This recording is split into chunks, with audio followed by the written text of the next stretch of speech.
wajar sih mereka nggak tahu informasi misal tentang bullying, ternyata itu bullying. Sama kayak gue waktu SD juga sih, kurang lebih sama, diremehkan atau diledekin lah istilahnya. Tapi kalau menurut gue nggak ada itu namanya wajar. Nggak ada yang namanya bercanda Nggak ada di yang namanya wajar. Iya, Iya Ya sih. mungkin mereka Itu memang juga harus sabar. Silakan.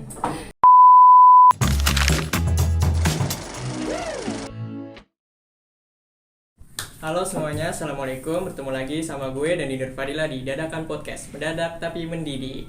Nah, di episode kali ini nih, gue punya tema nih. Temanya itu adalah masalah tentang pendidikan sekarang di masa ini. Nah, gue di episode kali ini juga nggak sendirian nih. Gue bersama teman-teman dari universitas di Jakarta. Halo semuanya, selamat datang Kak Isma, Kak Lita, Kak Pia, sama Kak Indah. Halo Kak Dani. Selamat datang ya semua di Dadakan Podcast. Nah, sebenarnya tim gua udah ngasih Q&A gitu ke beberapa sekolah di sekitaran Jakarta. Nah, jadi di sini tuh ada yang menceritakan tentang kejadian-kejadian yang dialami di masa sekolahnya nih. Jadi langsung aja ya nih gue ceritain. Yang pertama ada di si Ana. Si Ana ini menceritakan tentang kendala terhadap guru, yaitu bapak guru yang memberikan tugas berlebih membuat banyak siswa kelelahan dan akibat ke mental dan fisik mereka. Ya, jadi dari cerita itu kita mulai dari sebelah kiri dulu ya, Kak Isma dan Kak Verlita. Nah, siapa duluan yang mau nanggepin nih ceritanya Kak Ana? Dulu ya. Nah kalau menurut pendapat gue pribadi sih ya, kayaknya kalau misalnya kendala-kendala kayak gitu tuh tergantung sekolah sama gurunya juga. Balik lagi tuh, biasanya kalau misalnya sekolah-sekolah yang lebih, mungkin sekolah-sekolah swasta yang menengah ke atas kali ya, itu jarang banget ada hal-hal kayak gitu di sekolahnya. Biasanya dia lebih, ya udah tugas di sekolah, udah beres gitu di sekolah. Nanti di rumah udah gak ada PR lagi, udah gak dikasih tugas PR lagi. Tapi kalau misalnya kebanyakan kalau misalnya udah sekolah-sekolah yang ya standar lah, kayak kita misalnya udah SMPN, SMAN, dan sekolah-sekolah yang ya menengah biasa aja deh gitu, nggak yang bukan yang kelas internasional atau ke atasnya lagi, emang sih masih banyak banget di mana-mana yang kayak gitu. Jadi kalau misalnya sekolah negeri itu mungkin emang banyak ya tugasnya ya. Kalau sekolah internasional atau sekolah swasta itu tugasnya lebih sedikit gitu mungkin. Tapi swastanya tadi balik lagi ya, Ya. biasanya swasta yang lebih menengah ke atas, kalau Oh, swasta yang menengah ke bawah juga ini masih banyak banget. Iya, bisa. Selanjutnya menurut Kalita gimana nih?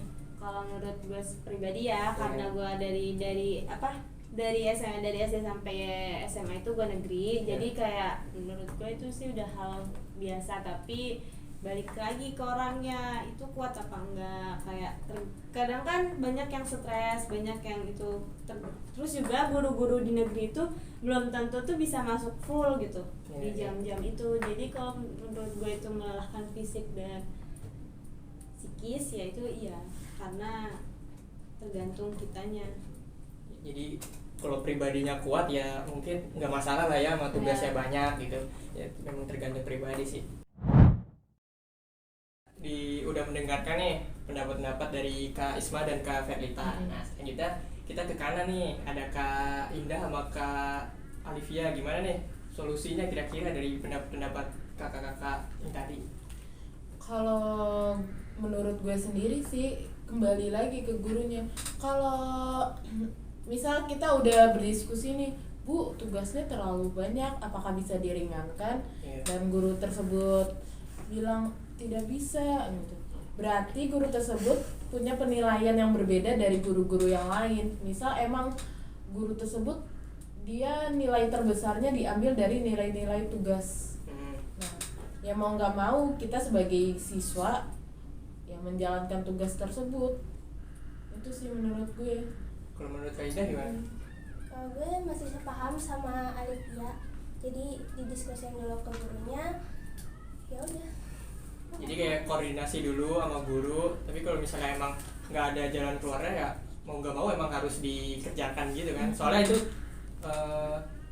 buat nilai siswa tersebut kan. Iya, betul. Jadi emang harus koordinasi, terus kalau misalnya nggak nemu emang harus dijalani mau nggak mau sebagai siswa, karena emang kita tuh sebagai siswa tugasnya belajar.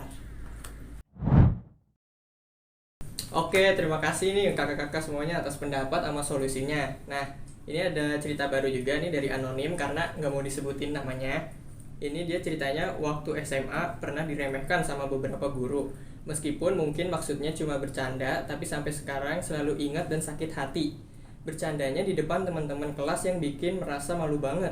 Bercandanya menjerumus ke body shaming dan juga kondisi keuangan keluarga. Sampai setiap ada pelajaran guru tersebut selalu merasa kesal, sakit hati, dan jadi takut kalau nanti akan dibercandain lagi meskipun kejadiannya udah lewat. Nah, menurut kakak-kakak gimana nih pendapatnya nih? Mulai dari kanan ya nih. Menurut kakak-kakak tentang cerita tadi itu gimana nih pendapatnya nih? Mau siapa dulu nih? Kak Alivia apa Kak Indah? Gue dulu deh. Ya, Kalau silakan. menurut gue tindakan guru tadi itu nggak pantas banget ya dilakuin, apalagi guru itu kan merupakan contoh buat murid-muridnya lagi yang lain. Jadi sebagai pedoman lah buat murid-muridnya. Apalagi kalau niatnya cuma bercanda itu nggak pantas kalau bercandain tentang fisik, tentang sosial atau apapun itu. Keuangan ya. Iya, itu nggak pantas. Iya, kurang lebih sama kayak Indah. Etika guru tersebut sih patut dipertanyakan ya, karena kan guru emang benar sebagai contoh murid-muridnya di depan kelas. Kalau guru tersebut dia kayak meremehkan muridnya, terus apalagi ya, kayak lebih ngasih hal negatif ke muridnya, pasti murid-muridnya yang lain mengikuti guru tersebut. Iya. Karena murid kan melihat apa yang dilihat. Iya, Kalau guru betul. tersebut seperti itu, ya jadinya makin runyam sih di Ya, kelas tersebut. apalagi guru ini termasuk suatu profesi ya, jadi punya kode etiknya tersendiri kan. Nah, Jadi itu dia. menurut saya juga itu kayak kurang banget gitu, kayak nggak dapet kode etiknya di situ. Ya terima kasih kakak. Oke, tadi kan kita udah dengar pendapat nih dari Kak Alivia sama Kak Indah. Selanjutnya gantian nih Kak Isma sama Kak Lita nih ngasih solusi gimana tentang masalah tersebut nih. Mulai dari siapa duluan? Karena ya benar. Mulai. Untuk solusinya itu balik lagi ke gurunya, kan dia harus ingat dia itu role model untuk siswa-siswanya, Iya. dimana dia pasti memiliki namanya kode etik. Hmm. Kode etik itu harus ditaati saat dia menjadi seorang guru. Nah, karena tadi dia bilang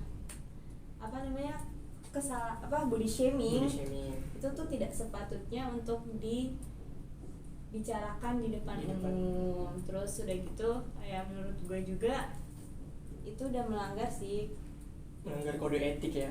Sama udah gitu kan itu tadi juga udah sempet bawa-bawa tentang kayak Keuangan. kehidupan pribadi sendiri, Iya. kehidupan pribadi si siswa ya, dan itu kayaknya udah keluar jalur lah intinya mah, jangan bawa-bawa lah intinya kayak gituan mah. Namanya di sekolah harus ingat profesionalitasnya. Iya, harus lebih profesional. Jadi intinya kalau guru itu di sekolah emang mendidik siswanya ya, nggak ngata-ngatain siswa gitu ya harusnya ya. Udah gitu kalau misalnya kayak gitu jatuhnya lebih sekalian ini nggak sih, kayak ngebeda-bedain siswa itu mah jatuhnya, gurunya juga sama aja kayak ngebeda-bedain, nggak adil lah, Iya.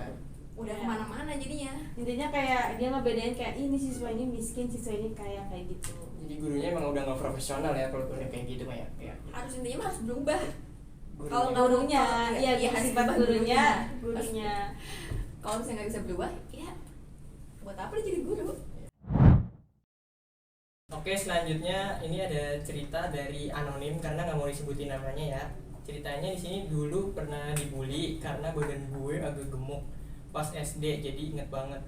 Jadi kesenjangan antara yang cantik langsing itu berasa di SD, padahal masih kecil ya kan. Dikatain babon, babi, gorila atau apalah. Ingat anak SD itu mentalnya masih tahu kan, jadi dikit-dikit nangis. Pas SMP baru sadar kalau itu tuh namanya bullying secara fisik, secara verbal. Tapi sekarang udah nggak ada lagi tindakan kayak gitu. So far so good sampai SMA. Semoga nggak ada halangan lagi deh. Think before speak. Nah, dari cerita tersebut gimana nih kakak-kakak mau nanggepinnya? Mulai dari siapa dulu? Bebas. Kalau yang tadi ya, dibully Kak karena- Alivia silakan. Kalau menurut gue wajar sih, anak kecil tuh zaman dulu ya, maksudnya sebelum zaman sekarang yang tahun 2019 dan seterusnya, itu kan lebih banyak yang tidak menggunakan teknologi kan untuk anak SD. Nah wajar sih mereka nggak tahu informasi misal tentang bullying, ternyata itu bullying. karena emang dari SD-nya tersebut mungkin pengalaman dia informasinya belum banyak mengenai bullying. Ya. Wajar dia pas SMP baru tau itu dibully ya namanya. Sama kayak gue waktu SD juga sih, kurang lebih sama, diremehkan atau diledekin lah istilahnya. Gue belum tahu itu ternyata namanya bullying, karena gue kira kayak itu cuma candaan biasa bla bla bla, tapi kan emang kadang sakit ya. Iya. Gue kira itu sih paling apa lagi ya, ini itu aja sih dari gue. Kalau dari yang lain Lebih anak SD tuh yang zaman dulu lebih serem dan emang nggak tahu informasi tentang bullying itu sih. karena anak kecil dulu kan taunya main, Nah, bercanda itu sama dia. temannya gitu ya. Iya. Terus selanjutnya, Tapi kalau menurut gue nggak ada itu yang namanya wajar. Nggak ada yang namanya Nggak bercanda ada yang juga namanya wajar. ya Iya Ya sih. mungkin mereka Itu memang juga harus. sabar. Silakan. Tapi dia balik lagi ke didikannya harusnya ya, dari Iya. didikan yang lingkungannya juga, dari orang tua, dari sekolah, ya harusnya lebih diperketat lagi lah gitu. Pengawasannya jangan sampai tuh kok bisa ada colongan kayak gitu, apalagi itu udah kelewatan sih kalau cuma kalau gitu udah bawa binatang lah, diledekinnya secara fisik begitu lah, harus lebih dikasih penjelasan lah, dikasih pengawasannya lebih Jadi Harus kayak diedukasi kayak- lagi. ya, Iya. harus lebih edukasi lagi. orang tua harus mengedukasi anaknya dari kecil gitu ya. Mungkin emang kalau misalnya dulu belum banyak kegiatan-kegiatan kayak penyuluhan atau enggak tentang edukasi kayak tentang bullying gitu, tapi kan sekarang udah makin banyak nih, harusnya lebih di ituin lagi. Lebih banyak kasih edukasi ya. Lagian kan sekarang mah zaman sekarang udah makin men, bisa lewat TikTok, YouTube, IG segala macem. Sosial media. Oke, bagus. Intinya sama pengawasannya harus lebih pengawasannya. Karena kalau misalnya kayak gitu dibiarin terus, ya kan dan yang kata sakit hatinya kayak gitu kan bisa aja nanti jadi nyebabin trauma, atau kan nanti bisa aja jadi udah ngurangin rasa pedenya dia. Iya. Yang tadinya dia udah pede, dia misalnya tadinya dia pinter nih, gitu dibully terus entah karena fisik atau segala macam, dia jadi murung, diam, jadi prestasinya nurun. Misalnya tadinya dia sering maju ke depan buat kerjain soal gitu, dia jadinya udah gak pernah mau maju lagi karena gak pede. Kayak gitu banyak banget sih sebenarnya mah, nggak cuma Alivia dan orang ini tadi aja ya, pasti banyak banget di luar sana. Mungkin ada kali pengalaman yang lain. Saya silakan. Siapa dulu, Kak? Rita, kayaknya Rita tadi pengen Rita. Oh iya. Sebenarnya dulu pernah kan ngalamin kayak gitu, tapi mungkin itu lebih ke body shaming ya, maksudnya Iya. lebih ke arah fisik. Kalau gue lebih ke arah bodoh sih, jadi kayak dulu tuh teman-teman tuh sering banget kayak bilang bodoh ya bodoh gitu. Kayak itu tuh menurut gue siapa sih yang mau bodoh gitu, Kayak nggak ada yang mau bodoh gitu kan. Terus habis itu masalahnya tuh pas di bullying itu tuh pas gue tuh kelas 6 gitu, kayak itu tuh lagi masa-masa pengen belajar UN tapi malah kena kasus kayak gitu. Cuman balik lagi sih, dulu tuh gue tipe manusia yang kayak dikit-dikit tuh nangis, dikit-dikit tuh stres gitu. Karena sih dulu kepikiran pas di bullying itu, gara-gara dibullying, gara-gara fitnah, kayak pengen udah bilang kan kayak gue mau pindah gitu kan, gak mau sekolah di sini karena emang sesakit itu gitu, kayak ngerasain sendiri. Jadi menurut gue kalau bullying itu emang harus ada edukasinya sih. Kok bisa anak sekecil itu bisa berkata yang nggak seharusnya dia katakan gitu, kayak bodoh banget sih, siapa sih yang ngajarin kayak gitu, emang ada ya maksudnya anak kecil ngomong kayak gitu. Itu kalau menurut gue ya, kalau emang anak kecil yang seperti itu biasanya dari faktor lingkungan sih, teman-temannya lebih sering. Kalau emang lingkungannya dia jelek, dia ke bawah-bawah jeleknya biasanya. Nah, sama kayak pengalamannya adik sepupu gue.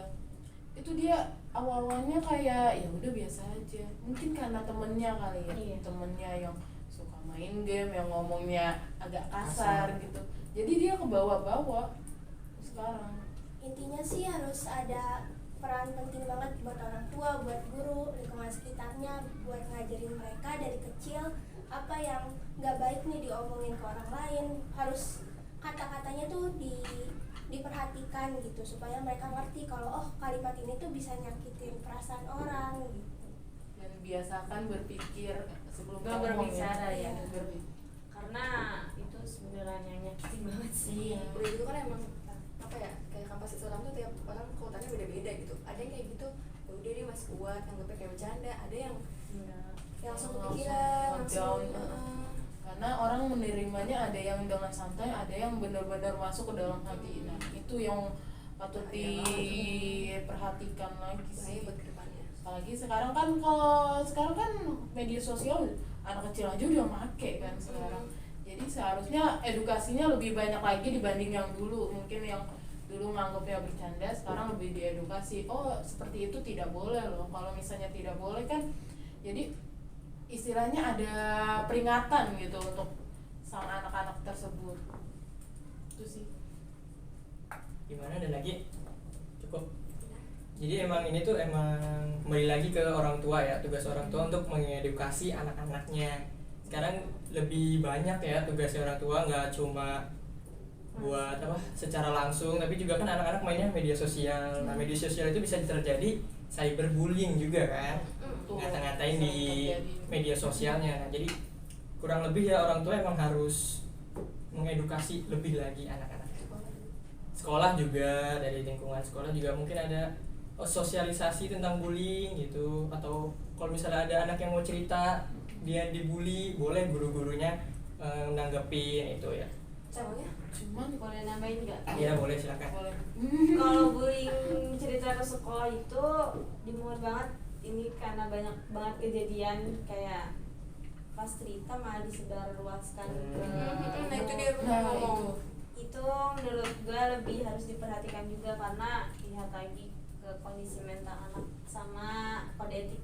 Iya, intinya balik lagi pihak sekolahnya. Iya. Soalnya banyak juga yang kayak gitu udah mah bisa disebarin atau enggak nanti ya udah cuek aja gitu. Iya. Ya itu malah Jadi buat cuman yang cerita. mereka tuh jadi takut kan Untuk bercerita. jadi untuk bercerita karena setiap siswa kan bener sih yang kata itu, kadang ada yang nerimanya langsung ke hati, ada yang masih cuek tapi dipikirin, ada yang beda-beda kan. Jadi intinya sih kayak ya udah jangan sampai ada kejadian itu lagi, dan jangan sampai ada kejadian seorang guru menyebarluaskan masalah pribadi siswa ke guru atau siswa-siswa lainnya. Yang ini sih kayak gitu, yang lebih paham, yang lebih dewasa, yang lebih ngerti harusnya lebih bisa nanganinnya gitu loh. Ya kalau misalnya siswanya kan masih kecil ya, atau nggak masih belum terlalu paham lah, ya nggak salah dia cerita, harusnya emang dia lebih terbuka. Tapi yang salahnya itu kan intinya yang lebih ngerti, yang lebih dewasanya itu orang tua sama pihak sekolahnya. Anak-anak kan punya kondisi mental yang berbeda-beda ya emang. Jadi kadang kalau misalnya bullying gini malah ngasih trauma ke anak tersebut. Jadi malah ada yang nggak percaya diri, ada yang malah nanti kepikiran terus, ada yang bisa jadi bunuh diri juga kan. Nah, Udah banyak banget sekarang. iya kasusnya lagi Lagi rame-ramenya. Iya. Karena itu pengaruh sosial media juga. Iya betul. Karena gimana ya, banyak mahasiswa juga tuh dari SD, SMP, SMA kayaknya banyak yang terpengaruh gitu Iya. dengan berita bunuh diri. Jadi mungkin itu sih yang harus diperhatikan tuh sosial medianya juga. Bunuh diri itu nggak menyelesaikan masalah. Lu mati pun masalah orang itu tuh nggak bakalan ngerasa kayak bersalah, tapi malah Iya, ngerasa betul. malah senang gitu loh. Cuman ya namanya orang kadang yang dibully kan suka nggak kuat ya, entah dibully entah karena apa, nggak kuat mungkin dengan beban mental yang dia tanggung. Ya itu harus banyak sih, itu yang lebih di aware sosial media sebenarnya. Kata gue sih masih edukasi tentang bullying tuh masih kurang banget. Karena menurut mereka tuh bullying itu ya udah kayak gini contohnya, kayak bully anak kecil deh. Kayak mamanya tuh sering bilang gini, kan itu masih anak kecil gitu, ya nggak apa-apa. Nah itu yang menjadi permasalahan itu kayak mereka masih notabene anak kecil, padahal itu walaupun dia notabene anak kecil nggak seharusnya mereka berpikir ke situ. Intinya Dan jangan masih sampai diwajarkan, jangan kan? sampai diwajarin, jangan sampai dimaklumin. Nah Misalnya banyak orang tua yang dimaklumin, kan banyak tuh kasus-kasus yang kayak orang tua nggak terima gara-gara anaknya dituduh bullying dan lain-lain kan. Itu sayang sosial media yang diperhatikan Orang tua yang mau ngajarin Nah, sesuatu itu itu. yang harus di edukasi ke anaknya lebih diperhatikan lagi kan. walaupun dia anak kecil ya menurutku sih nggak bisa Harus di- justru dari anak kecil nggak sih harusnya lebih dikasih tahu, oh ini nggak boleh, seperti ini tidak boleh, seperti itu tidak boleh, yang ini boleh. Karena takutnya kalau udah gede jadi kebiasaan ya. Nah, itu. Nah, kalau udah kebiasaan itu susah diubah, Hilangkan. ya dihilangkan. Seperti itu. Ya, jadi solusinya itu mungkin edukasinya ya, dilebihkan Iya. lagi dari pihak orang tua ataupun pihak sekolah. Sama kalau misalnya itu orang tua lebih deket lagi mungkin ya sama anak-anaknya, Iya, lebih agar bisa merangkul lagi. anak-anaknya. Jadi anak-anak itu bisa cerita sama orang tuanya, jadi nggak dipendam sendiri, jadi akhirnya bunuh diri itu. Oke, terima kasih kakak-kakak atas solusi dan saran-sarannya ini buat adik-adik SMA kita. Oke, cukup sekian. Terima kasih kakak-kakak nih atas pendapat sama solusi-solusinya nih. Mungkin adik-adik yang tadi cerita bisa diterapin lagi nih solusi-solusi dari kakak-kakaknya nih. Cukup sekian episode kali ini. Terima kasih Kak Alivia, Kak Indah, Kak Isma, sama Kak Verlita. Cukup sekian ya guys. Terima kasih telah menonton. Jangan lupa nonton kami lagi di Dadakan Podcast, mendadak tapi mendidik. Sekian, terima kasih. Wassalamualaikum warahmatullahi wabarakatuh.